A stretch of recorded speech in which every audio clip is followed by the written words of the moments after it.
Halo Tribuners, jumpa lagi dengan saya Siska Mawaski dalam live update PON Petang edisi Rabu 28 September 2021. Kami akan menyajikan informasi terkini seputar kegiatan Pekan Olahraga Nasional ke-20 yang saat ini mulai berlangsung di Papua. Bersama dengan sejumlah rekan wartawan kami yang sudah siap dengan laporannya masing-masing di lokasi. Kita ikuti live update PON 20 Papua selengkapnya.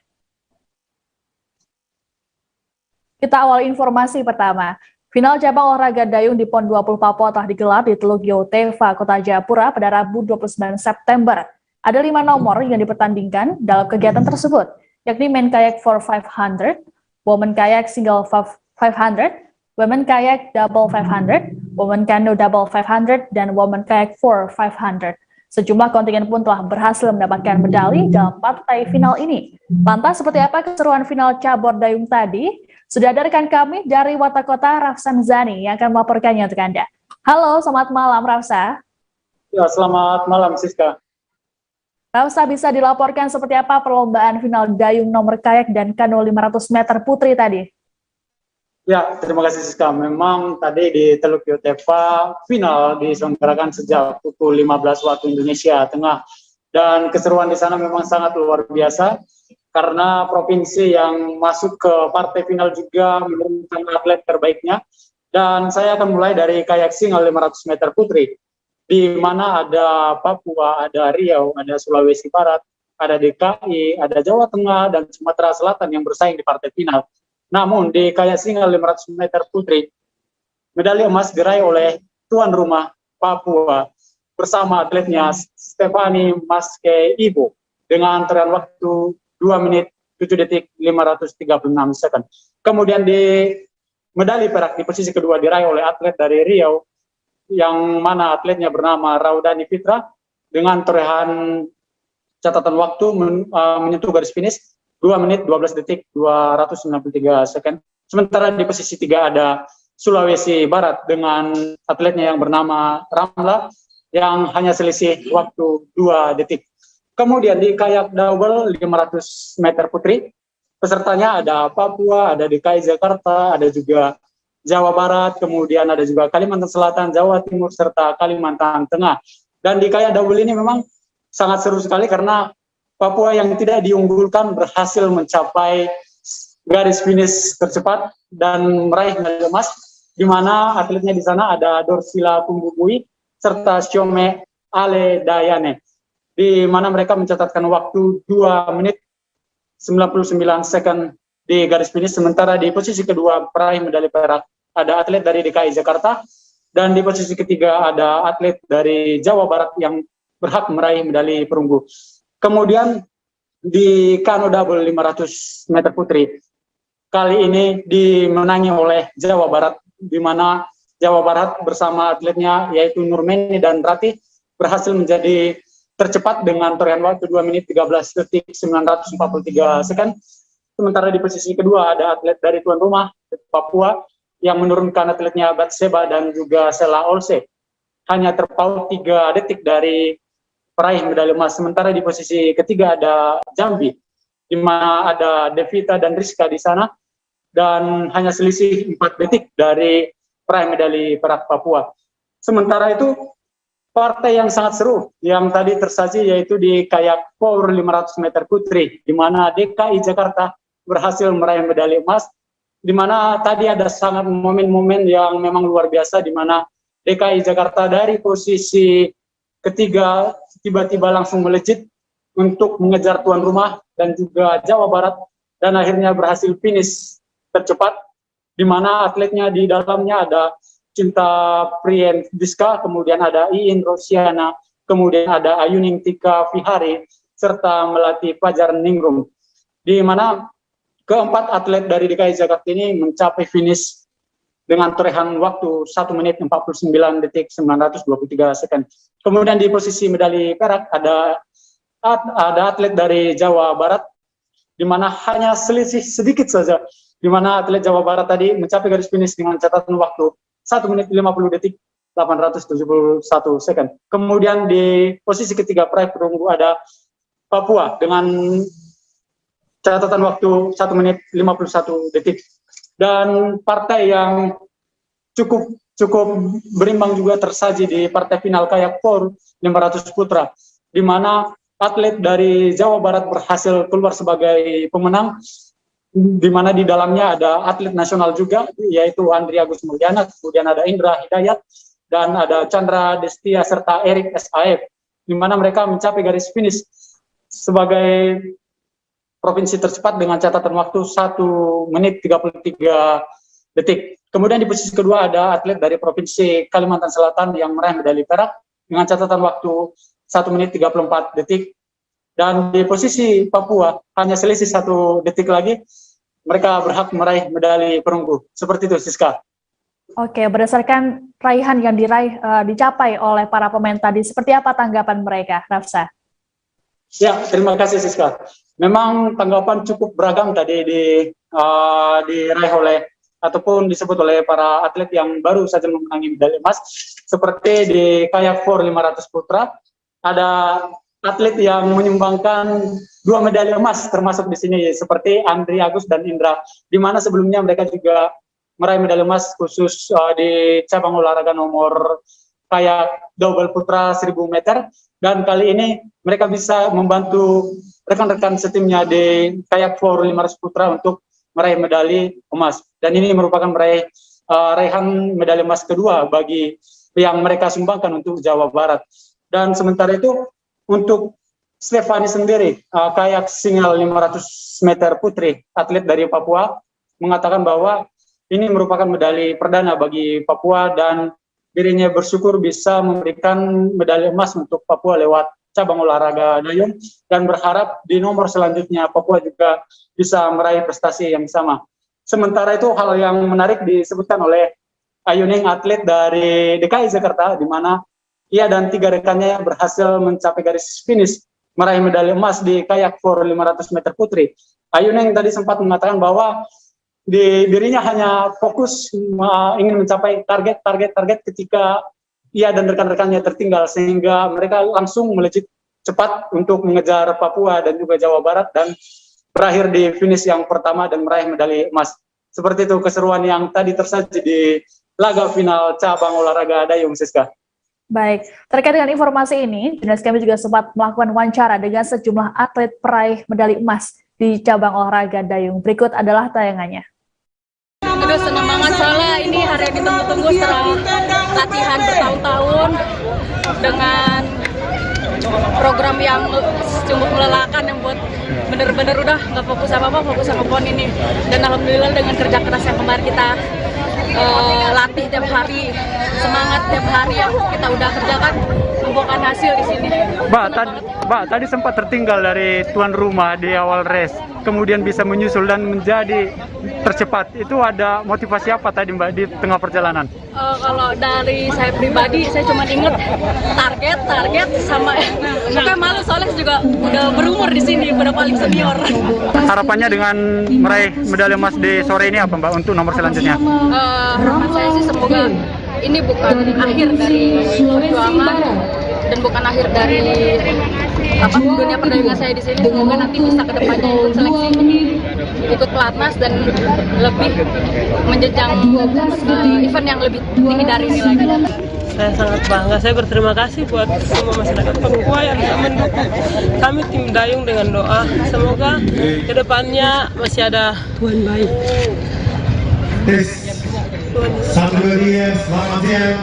Semoga ke depan kami bisa memberikan yang terbaik, medali emas lagi di jarak 200 meter nanti. Kami minta dukungan doa untuk race selanjutnya dan lomba yang besok akan kami bertanding. Semoga kami bisa menjadi.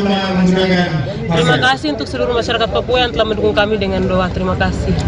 Target di nomor selanjutnya apa aja, Pak? Kalau saya sendiri 200 meter saya harus target medali emas lagi Papua. Sementara itu, Tribuners tim baseball Banten berhasil melaju ke babak semifinal setelah mengalahkan tim Papua pada Rabu 29 September di venue Agus Kaviar, Universitas Cendrawasih Jayapura. Pertandingan antara kedua tim berlangsung sengit hingga menghasilkan skor yang sama kuat saat inning ke-6. Hingga akhirnya pada inning ke-8, Banten berhasil menguasai pertandingan dan menambah 3 poin. Skor kemudian berakhir 9-6 untuk kemenangan tim Banten. Informasi lengkapnya akan disampaikan oleh jurnalis Tribun Papua, Hendrik Rewapatara. Halo, selamat malam Hendrik. Ya, halo, selamat malam rekan Siska dan juga Tribuners. Ya Hendrik, bisa dijelaskan setelah menang atas Papua, lalu bagaimana respon dari pelatih Banten ini? Ya, dapat saya laporkan bahwa hasil wawancara bersama sang pelatih, ia mengakui bahwa keseluruhan permainan dari kedua tim sama kuat. Namun, ia mengakui tim Papua merupakan tim yang bagus dan juga memiliki stamina yang sangat baik dalam pertandingan. Namun, tim Banten tidak mau kalah dan menerapkan strategi untuk bagaimana memenangkan pertandingan di pagi tadi. Begitu, Siska. Ya Hendrik, lalu bagaimana dengan euforia ataupun keriuhan dari penonton saat pertandingan tadi? Ya, dari pantauan saya di venue baseball itu sendiri, penonton Papua sangat ramai pada di venue Agus Kafiar tersebut ya. Terlihat walaupun kalah, penonton terus menyemangati tim baseball Papua hingga akhir pertandingan. Begitu, Siska. Oke, lalu kapan pertandingan terakhir di babak penyisian ini, Hendrik? Ya, untuk diketahui bahwa pertandingan penyisian tersisa 1 kali ya, di mana akan ditandingkan pada esok hari tanggal 30 September 2021, di mana akan ditandingkan di Sentani maupun di Kota Jayapura, maaf. Di Sentani sendiri yang akan berhadapan yakni Jawa Barat melawan Kalimantan Tengah, dan di game kedua antara Lampung melawan Banten. Sedangkan untuk yang akan ditandingkan di venue Agus Kafiar sendiri itu antara mempertemukan Papua dan DKI Jakarta. Begitu, Siska. Oke, Tribuners, terkait dengan informasi ini, kami akan menampilkan cuplikan wawancara dengan pelatih tim baseball Banten, ada Tony Pribadi Jayaputra. Berikut adalah tayangannya. Papua tidak mudah, punya stamina yang bagus, lemparan yang kuat, lari yang kencang, tapi kita tidak mau kalah. Akhirnya kita diberikan kesempatan untuk menang bisa lawan Papua. Tapi untuk game hari ini saya salut sama Papua yang tadinya kita sparring di Jakarta. Saya lihat Papuanya biasa-biasa aja, tapi hari ini mereka sungguh spesial. Di PON ini mereka sungguh spesial. Saya yakin mungkin untuk next PON-nya Papua ini timnya bahaya. Itu aja guys. Coach, nanti semifinal, ini kan sudah masuk semifinal ini Coach, ya. Masuk semifinal. Lawan apa nanti di semifinal? Kemungkinan kita akan lawan Lampung. Karena jadi peringkat 1 ketemu peringkat 4, kita peringkat 4, 2 ketemu 3, karena Lampung. Tapi sebelum semifinal kita besok ketemu Lampung dulu. Oh, semifinal. Jadi habis itu baru super. Secara keseluruhan penampilan dari atlet anak asuh jadi hari ini mainnya kayak sedikit tidak bagus ya. Saya kasih kode nggak jalan, banyak nggak jalan. Saya nggak tahu faktornya apa. Mungkin cuaca yang panas atau memang grogi lawan tuan rumah. Tapi di inning terakhir udah mulai sedikit kebuka. Gitu. Jadi, kita bisa mendapatkan poin dan bisa diberikan kemenangan. Harapan tim sepak takraw putri Jawa Timur untuk meneruskan estafet medali emas di nomor double team pada ajang Pekan Olahraga Nasional ataupun 20 Papua pupus sudah. Pasalnya, mereka dikalahkan oleh tim sepak takraw putri DKI Jakarta pada pertandingan yang digelar pada Rabu 29 September sore. Untuk diketahui, tim sepak takraw putri Jatim tak pernah absen meraih emas PON sejak tahun 2008 silam hingga terakhir 2016 lalu. Dalam pertandingan yang digelar di Gor Trikora Universitas Cendrawasih itu, DKI Jakarta unggul dengan skor 2-1 atas tim Jawa Timur. Lalu seperti apa informasi terkait dengan keseruan pertandingan sepak takraw tersebut? Sudah terhubung dengan rekan kami Wahyu Septiana dari Tribun Jakarta yang akan melaporkannya. Halo, selamat malam Wahyu. Halo, selamat malam rekan Siska, selamat malam Tribuners semuanya. Ya, seperti diketahui, DKI Jakarta berhasil memutus rantai tradisi emas dari tim Jawa Timur. Lalu apa kunci suksesnya ini? Ya betul, tim DKI Jakarta sendiri akhirnya sukses memutus tradisi medali emas yang berhasil diraih oleh tim Jatim. Seperti diketahui, emang tim Jatim sendiri memang sudah berhasil meraih medali emas cabang sepak takraw sejak PON digelar di Kalimantan Timur tahun 2008. Kunci sukses yang berhasil diraih oleh DKI Jakarta, para pemain DKI Jakarta sendiri termotivasi untuk meraih juara dan tidak mau ada di bayang-bayang Jawa Timur. tim pelatih sendiri sangat bangga melihat perjuangan pemain karena bisa tampil all out ketika berlaga di partai final. Kuncinya para pemain juga mampu menampilkan permainan terbaik. Tim pelatih sendiri sukses melakukan evaluasi terhadap kekurangan para pemain di babak sebelumnya. Begitu sih, Siska. Oke, sebelum bermain di final, DKI lebih dulu kalah dari Jawa Timur. Lalu bagaimana memberikan motivasi kepada para pemain agar tidak drop mentalnya? Ya betul, tim Jawa Timur sendiri memang sempat bertemu dengan DKI Jakarta di babak penyisihan grup. Saat itu tim Jawa Timur sukses mengalahkan DKI Jakarta dengan skor 2-1. Tim pelatih dari DKI Jakarta sendiri memberikan semangat dan motivasi kepada pemainnya agar hasil kalah yang telah didapat di babak penyisihan tidak penting karena itu hanya memperebutkan peringkat. Tim pelatih dari DKI Jakarta sendiri merubah ritme permainan, merubah formasi sehingga itu bisa menjadi kunci kebangkitan dari para pemain DKI Jakarta sendiri. Gitu sih, Kak. Oke, setelah sukses mendapat 1 emas, apa target selanjutnya dari tim sepak takraw putri DKI ini? Ya, tim DKI Jakarta sendiri memang ditargetkan oleh KONI Jakarta untuk bisa mendapatkan 1 medali emas. Target tersebut memang sudah berhasil tercapai pada ajang sepak takraw ini. Namun tim pelatih dari sepak takraw DKI tidak puas dengan hasil tersebut karena memang masih ada 1 nomor yang akan dimainkan di ajang PON Papua ini. Tim pelatih sendiri menargetkan bisa mendapatkan 1 medali emas tambahan untuk dibawa ke DKI Jakarta. Gitu sih, Siska. Oke, Tribunas, terkait dengan hasil pertandingan tadi, kami akan menampilkan pernyataan dari pelatih sepak takraw putri DKI Jakarta, Abdul Ghani. Berikut adalah tayangannya. Anak-anak tampil luar biasa, bahkan kalau saya lihat mereka di atas kualitas yang mereka latihan hari ini. Ya mungkin karena semangat pengen juara, kita bertahun-tahun tidak pernah juara di PON. Hanya perak, hanya perunggu, tapi PON ini kita memang punya target. Pengurus juga antusias, KONI juga membantu kita, alhamdulillah bisa tercapai hari ini. Dan memang kita pengen meraih emas ke sini, alhamdulillah. Dan Jawa Timur, alhamdulillah mereka kita kalahkan dengan skor sangat tipis 2-1. Peluang ini ada di set ketiga ini penentu. Kalian harus maksimal, nggak usah pikir kemana, pikir pokoknya laksanakan tugasmu sebagai umpan, sebagai semes, dan kamu punya kualitas, semua bagus, servis bagus, umpan bagus, semes, dan mudah-mudahan rezekimu ada di sana. Itu aja saya katakan. Ya, memang kita di putih target 1 emas. 1 emas, alhamdulillah kita bisa raih hari ini. Masih ada di nomor yang kedua yaitu kuadran. Iya. Kuadran targetnya gimana, Pak? Ya, insya Allah kita akan target masuk final. Kita udah emas nih, final. Ya, insya Allah kita target masuk final di nomor kuadran itu. Tim bola basket putra Kalimantan Selatan harus menelan kekalahan pada partai pembuka Pool E PON 20 Papua pada Rabu 29 September. Dalam pertandingan digelar di Gor Basket Mimika Sports Center, Kabupaten Mimika, Papua tersebut, tim Kalsel takluk atas tim DKI Jakarta dengan skor 23-97. DKI Jakarta diketahui menurunkan para pemain tim nasional elit muda Indonesia Patriots, yaitu Ali Bagir, Aldi Rahman, dan Yesaya Saudale.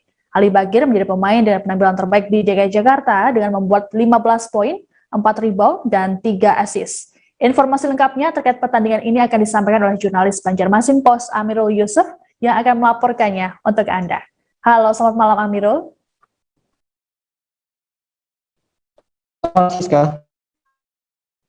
Ya, Amirul, bisa dijelaskan mengenai pertandingan antara tim bola basket putra Kalimantan Selatan dan juga DKI Jakarta tadi?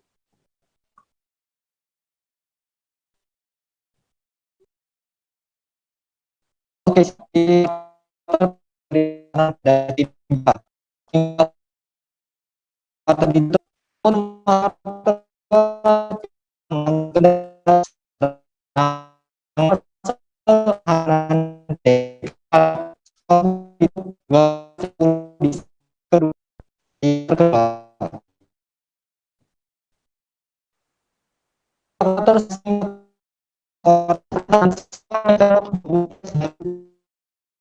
Ya, halo Amirul, kami belum bisa mendengar suara Anda dengan jelas. Bisa diulang kembali?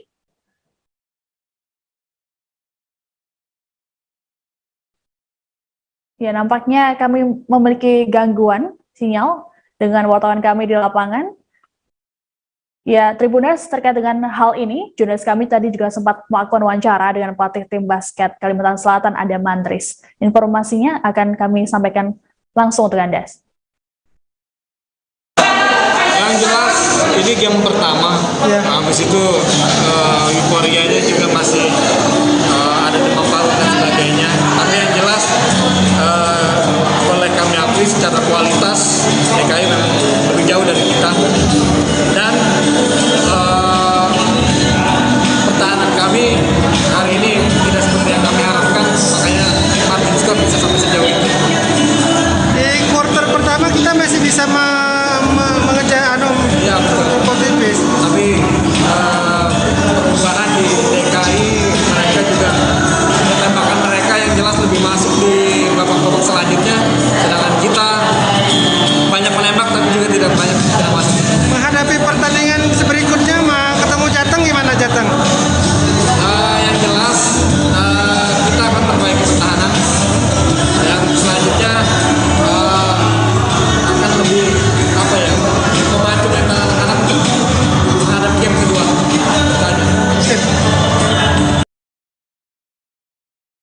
Nah, Tribuners, kami kembali terhubung dengan jurnalis Banjarmasin Post, ada Amirul Yusuf yang akan melaporkannya. Halo, selamat malam, Amirul. Selamat malam. Ya, Amirul, bisa dijelaskan seperti apa pertandingan antara tim bola basket Putra Kalimantan Selatan dan juga DKI Jakarta di pertandingan tadi?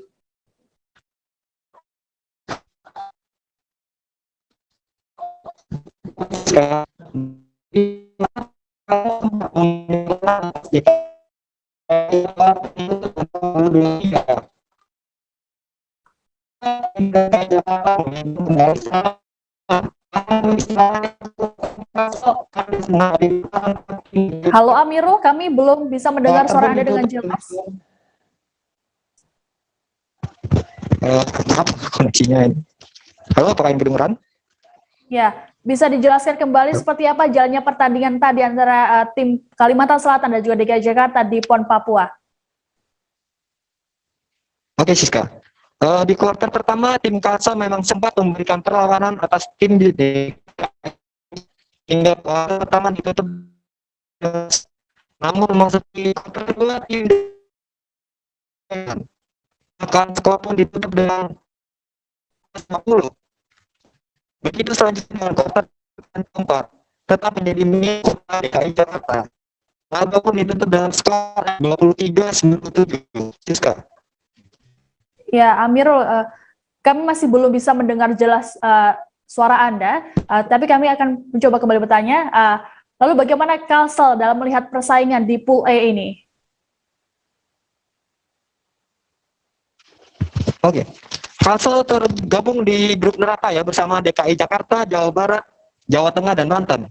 Jawa Barat merupakan juara bola basket putra PON 2015.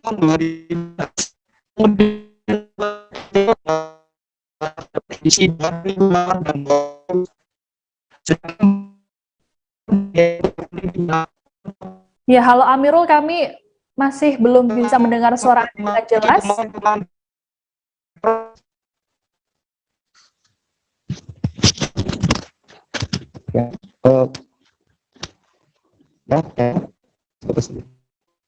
Ya, Amirul, bisa diulangi kembali jawaban Anda? Oke.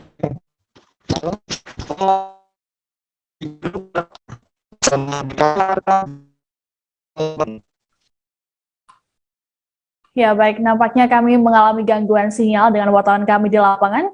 Langsung saja kita beralih ke informasi selanjutnya, Tribuners. Tim Judo Papua berhasil meraih medali emas di PON 20 Papua yang digelar di Gor MNEMA, Kabupaten Mimika pada Rabu 29 September. Medali ini disumbangkan oleh atlet bernama Ilham Fadilah untuk judo kategori putra kelas 55 kg. Ilham saat ditemui selesai pertandingan mengatakan dirinya bersyukur atas hasil yang berhasil ia torehkan. Hasil ini juga diapresiasi oleh Ketua Umum Pengurus Provinsi Persatuan Judo Seluruh Indonesia atau PJSI Papua, Kombes Pol Riko Tarua Mauruf. Riko pun optimis atlet judo Papua kembali menambah pundi-pundi medali. Saat ini kami sudah terhubung dengan jurnalis Tribun Papua, Ridwan Sangaji, yang akan melaporkan informasi ini secara lengkap untuk Anda. Halo, selamat malam Ridwan. Selamat malam rekan Siska di studio. Ya, Ridwan, bisa dijelaskan seperti apa proses pertandingan di final cabang olahraga judo kelas 55 kg tadi? Siap Siska, dapat saya dengan cabang olahraga judo kategori putra kelas 55 menegangkan antara Papua dan Kalimantan Barat, namun dengan proses panjang Papua keluar sebagai juara pertama dan menyabet emas pertama bagi cabang olahraga judo di Timika. Ya, Ya, oke. Lalu apakah cabang olahraga judo kategori kelas 55 kg ini masih ada pertandingan saat ini yang berlangsung? Siap, untuk hingga malam ini masih pertandingan cabang olahraga judo masih terus berlangsung, di mana untuk kualifikasi pertandingan sendiri masih berlangsung kelas putra untuk berat 60 kilo, kelas putri 48 kilo, kelas putra 66 kilo, dan kelas putri 52 kilo, di mana hasil semifinalnya berdasarkan informasi yang dihimpun akan berlangsung esok hari. Ya, oke. Sejauh ini sudah berapa banyak perolehan medali yang diraih oleh Provinsi Papua dan juga provinsi lain di cabur judo ini? Baik Siska, untuk perolehan medali sendiri untuk cabang olahraga judo, Papua meraih 2 medali, di mana untuk medali emas kategori 55 kilo berhasil diraih oleh Ilham Fadila, sementara Mirza berhasil menyumbangkan 1 medali perunggu untuk kelas putri 52 kilo. Sementara untuk Jawa Barat sendiri berhasil meraih 2 medali emas, 1 medali emas dalam kategori 45 kilo putra. Sementara untuk 1 medali perunggu berhasil disabet oleh Kalimantan Barat, Bali 1 perunggu, dan Jawa Timur 1 perak. Sekian. Baik, Ridwan, adakah informasi tambahan yang akan disampaikan kembali untuk Tribuners mungkin? Baik, untuk penyampaian tambahan saya dapat informasikan bahwa hingga saat ini maksud saya, perolehan medali emas di seluruh cabang olahraga yang dilaksanakan di PON Papua, untuk posisi pertama masih diduduki oleh DKI Jakarta dengan perolehan 29 medali, disusul tuan rumah 19 medali, Jawa Barat 17 medali, Jawa Timur 11 medali, dan untuk Bali sendiri hanya 4 medali. Sekian. Oke, baik. Tribuners, kami akan menampilkan pernyataan dari Ketua Umum Pemprov PJSI Papua Kombes Pol Riko Taruna Mauro dan juga atlet judo Papua Ilham Fadilah. Berikut adalah tayangannya. Untuk perolehan medali, puji Tuhan bahwa kita dapat 1 emas, 2 perunggu. Artinya bahwa ini pencapaian di luar daripada target dan memang sangat luar biasa. Tadinya kita hanya target 1 emas, tapi puji Tuhan berkat dukungan semuanya, pemain, atlet, ofisial, kita mendapat 1 emas dan 2 perunggu. Mudah-mudahan besok kita bertambah lagi. Untuk kelas besok apa saja sebenarnya? Untuk kelas besok itu kelas 65, 70, 73. Berapa atlet yang Papua? Rencana 2 atlet kita. Untuk saat ini berapa sih atlet judo keseluruhan untuk Papua? Ada 14. Nah, tetapi itu kan tidak yang ikut bertanding semua. Ada motivasi nggak untuk teman-teman yang lain perolehan medali emas? Artinya bahwa di Papua ini banyak bibit-bibit judo yang memang kalau digarap dan dibina akan menghasilkan atlet-atlet judo yang sungguh luar biasa. Jadi kita perlu juga dukungan daripada semua pihak untuk meningkatkan prestasi atlet judo kita yang memang banyak dan belum tergarap. Tadi untuk kelas berapa sih kemudian yang raih perolehan emas, medali emas? Untuk 55 si Ilham Fadila yang dapat. Untuk perunggu? Untuk perunggu itu dari Kaisar sama dari Mirza. Itu kelas berapa kemudian? Kelas 50, terus kemudian untuk Kaisar kelas 60. Baik. Kepada Allah Subhanahu wa Ta'ala, karena dengan bantuan dia saya bisa menjadi satu. Ini adalah bukti dia tinggalkan. Saya ingin mengumpulkan kedua orang tua saya. Saya ingin mengatur Teman-teman dari Papua maupun yang lainnya, jangan patah semangat. Kalian mempunyai peluang di mana kalian akan menjadi juara bagi diri kalian sendiri. Terima kasih. Baik, Tribunas, informasi tadi sekaligus menjadi penutup jumpa kita dalam live update PON petang hari ini. Kami masih akan hadir pada esok hari tentunya dengan informasi seputar PON Papua lainnya, hanya di YouTube Tribun Network. Saya Siska Mawaski beserta kru yang bertugas pamit undur diri. Terima kasih dan sampai jumpa. Terima kasih sudah nonton. Jangan lupa like, subscribe, dan share ya.